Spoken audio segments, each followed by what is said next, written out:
Welcome to the fight game with Icewater and Puma, and we're going to go right into the fights last week. We talked about them last week, but we wanted to kind of talk about the recap. And you have, of course, Carissa Shields, who won her fight. It was a tough fight, and I know I was texting you saying I wouldn't be surprised if this is a draw because it seemed like Shields was taking over in the first part of the fight, and then her opponent Marshall was taking over in the second part of the fight, and that's why I kind of thought that maybe because they want to keep Marshall in the game a little bit, that they would call it a draw. What did you think about that fight? Yeah, I mean, I can understand why you would say that, but I'm not gonna say this is the first time I've seen Clarissa Shields really give her all. She was on fire, man. Everything that she was doing, she was first. She was moving. Marshall has a very strong punch. She comes at you. She has heavy hands, and she's a big girl too. So it's normal. It's not normal for Clarissa Shields to be the smaller opponent, but and then you're having a battle with somebody that can, with one or two punches, can really knock you down. Mm-hmm. But she was boxing very well, Clarissa Shields, that is, and she looked very good. She looked probably the best I've ever seen her. And I think she knew she had to do that. She would box. She would move. I was like, she been watching some Floyd tapes. I was like, she been training with Floyd. Just her in and out movements and not trying to really knock anybody out. Not that she had that power anyway, but she just looked very fluid. And she took her time. She went to the body. She was on point. I thought it was a dynamite performance by her. The best I've ever seen her fight.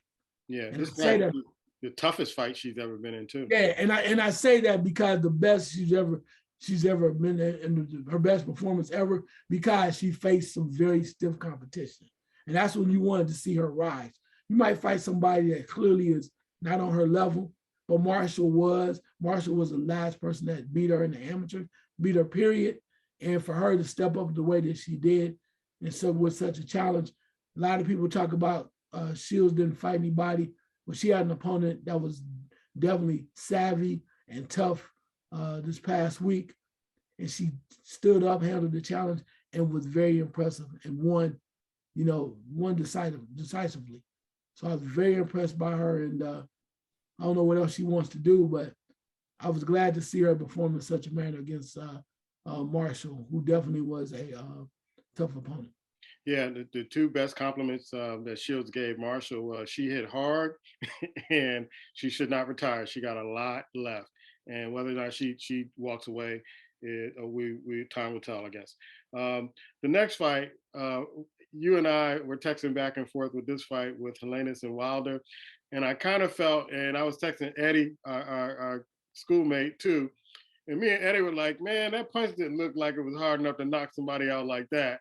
And maybe because these guys are friends, he wanted to help his buddy out make some money, and he wanted to get back in the limelight of heavyweight division, that Wilder won this fight. But it seemed like to me, Wilder, his style never changes.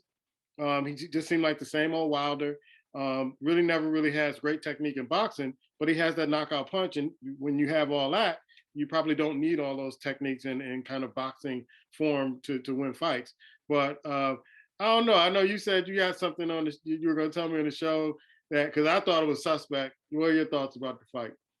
Well, I can see why you said that, because you think the promoters want Wilder to come back and look good, and it's against a former sparring partner.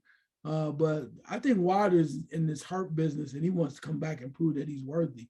One of the things I was going to tell you is I was looking around on YouTube, and I ran across some footage, and the footage was of a camera angle where it was right by the ring. So you could see between the ropes as to they were fighting, and right to the point where Helenius was making his move coming towards Wilder. And the punch was like, it was a thud, like, boom.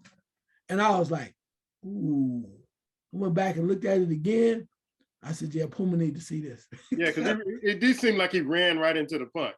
Well, he might have, but the punch was legit. It wasn't the Muhammad Ali phantom punch against Liston, like people like to say. When I didn't see it. Did you see it? No, you can hear the thud, and he hit him clear. I don't know why he was coming in like that, but right. It was clear. But again, I understand why the skeptics about the lack of skills that people say, boxing skills that Deontay Wilder has. I agree with that. to a point, but at the same time, when Mike Tyson was just knocking the hell out of people with the way he was, nobody said anything. Yeah. Nobody said anything. But now that you have Wilder that literally lost to who I think is probably the best heavyweight champion right now of his time in Tyson Fury, I think because he lost to him, people are taking away from what Wilder's able to do.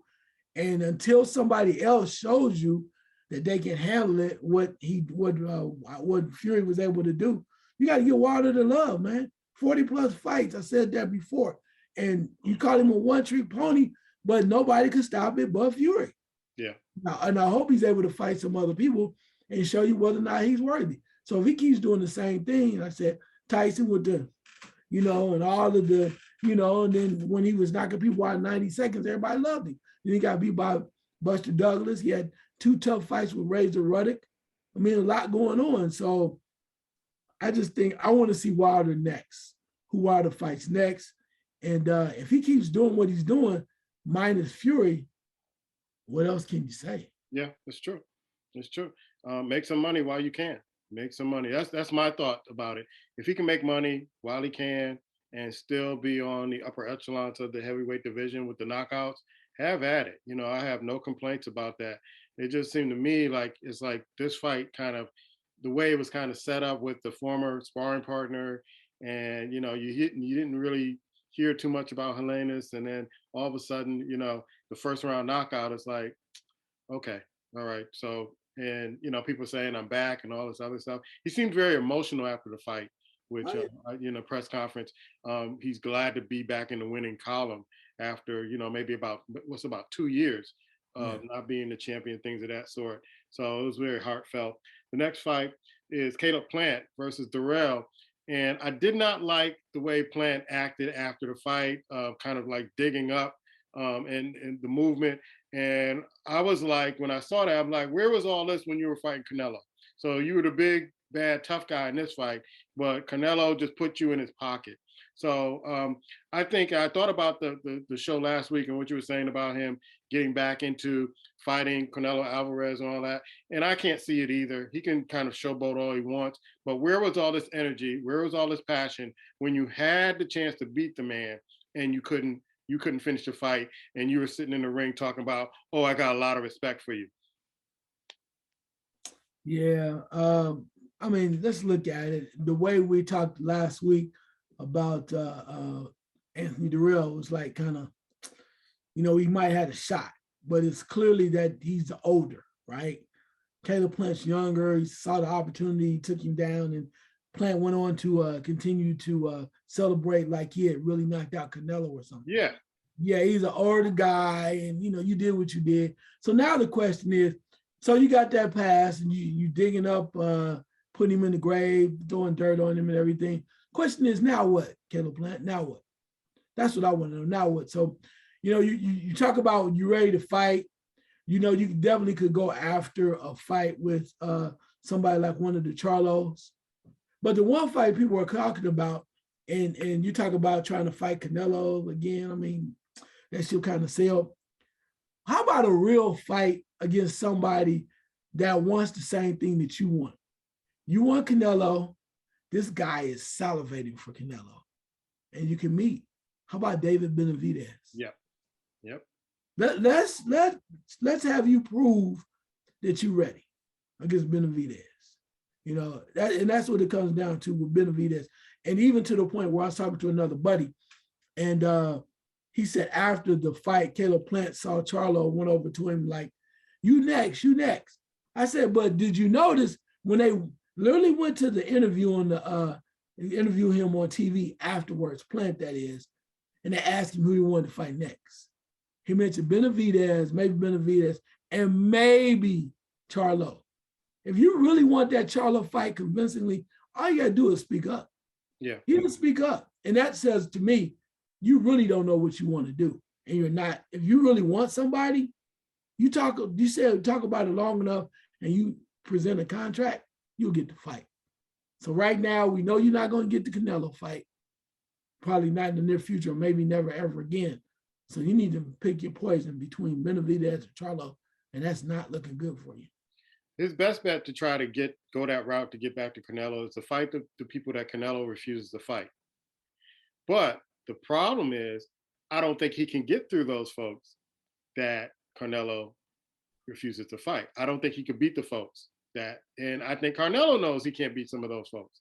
So if Plant wants to get to Canelo, he has to beat the folks that Canelo Alvarez is not fighting to earn a spot to do that again. But again, I say, I don't think he's good enough to do that. Yeah, well, I mean, that's the point. As we mentioned about Charlo and Benavidez. So if you choose to beat, when you beat one of them and definitely beat both of them, then it's like, why not?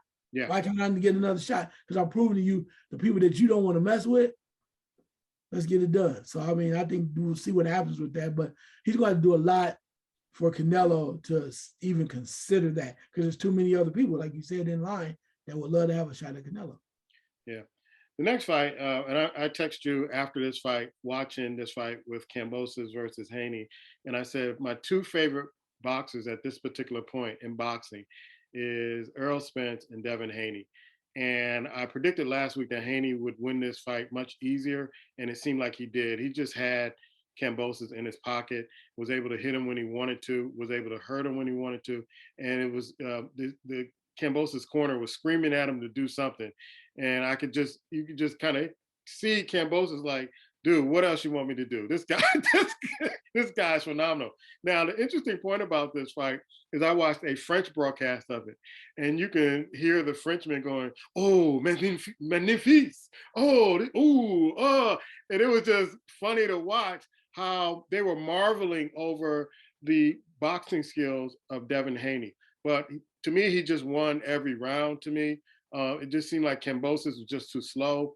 And Devin Haney seems to show me something new every fight that he fights. He shows me something that he's gotten better with. It's something that he's worked on, and he reminds me of Sugar Ray Leonard in some respects when I watch him fight. That he's just outsmarting the fighter, and he's using his skills and his brain at the same time to do it. Yeah, as we said before and said in the past, that styles make fights. And the one thing about Devin Haney, he's a masterful boxer. And Kambosos just could not figure that out. And the more and more that he tried to be more aggressive and tried to come forward, there was a movement by Haney. They had a great game plan. He started moving to the left, moving to the right, and pop, pop, pop, and just start moving around. And then every once in a while he would go inside, Haney that is, and just start tagging him. And Kambosos is a gamer, he's a warrior, all of that. And he beat Teofimo Lopez maybe on a bad night. But you got to give it, he even said that Haney was a true champion. Yeah. Haney was polished, he looked real good. And I'm not sure if they fought 100 times if Kambosos would ever beat anyone unless he was tired. So that being said, I think that's where it comes to the point. He handled the business. Just interesting to see what Haney does next, because a lot of people were saying they want him, but I hope there's a fight that I'm thinking of that I hope we get to see next, because it would add more to the legacy of Haney, but I'm not really sure how they want to go about it. What really impressed me in the fight, and I've only seen maybe a handful of fighters do this, is I don't know if you caught this in the fight, but Haney was tagging him with right hand leads almost like 3 or 4 times in a row. And when you see a fighter do that, he's basically disrespecting the other fighter, saying, you're not fast enough to avoid this punch, so I'm gonna keep throwing it until you do something else with it. I've only seen Ali do that. I've seen Pernell Whitaker do that. I've seen like just a handful of folks who are able to pull that. They're fighting, conventional, but they're hitting the fighter with the right hand lead and hitting them consistently where the fighter can't get away with it. And when I saw that, I'm like, this guy is the truth right here. He's not the truth as Errol Spence, with the nickname, but he's the truth as far as a great fighter. Yeah, it'd be interesting to see what happens though now, because he has all the belts at 135, and then there's talk about he could possibly move up to 140. There's still some business to handle at 135. We just don't know where he goes next. I think he'll stay at 135. And you mentioned about that right hand lead. There's one other guy that definitely could do it because he was a ghost, and I'm not talking about Guerrero. Robert Guerrero was a ghost. He was a ghost at Floyd Mayweather. He Yeah. definitely had that ability to do that as well. But the next fight, which makes a lot, I'm not sure it makes a lot of sense. Would it make money? I think it would, but it works. I like to see him fight Vasily Lomachenko. Mm-hmm.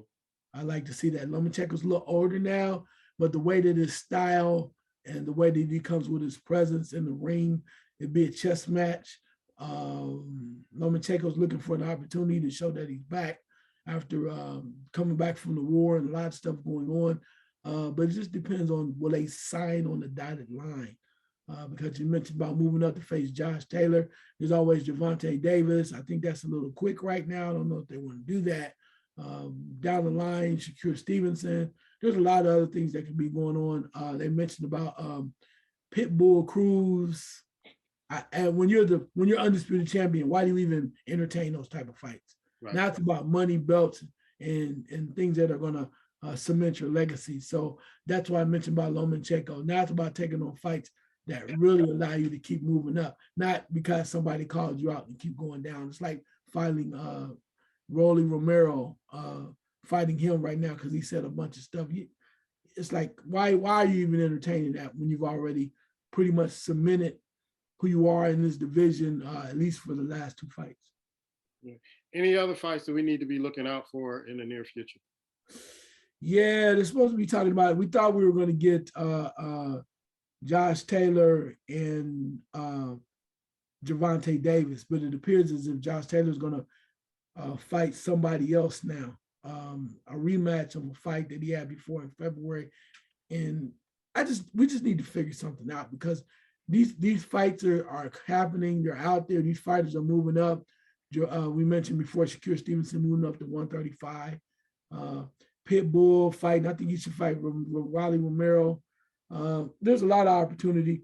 Since we're not going to probably get that Crawford Spence fight until like next year, we need something in between, like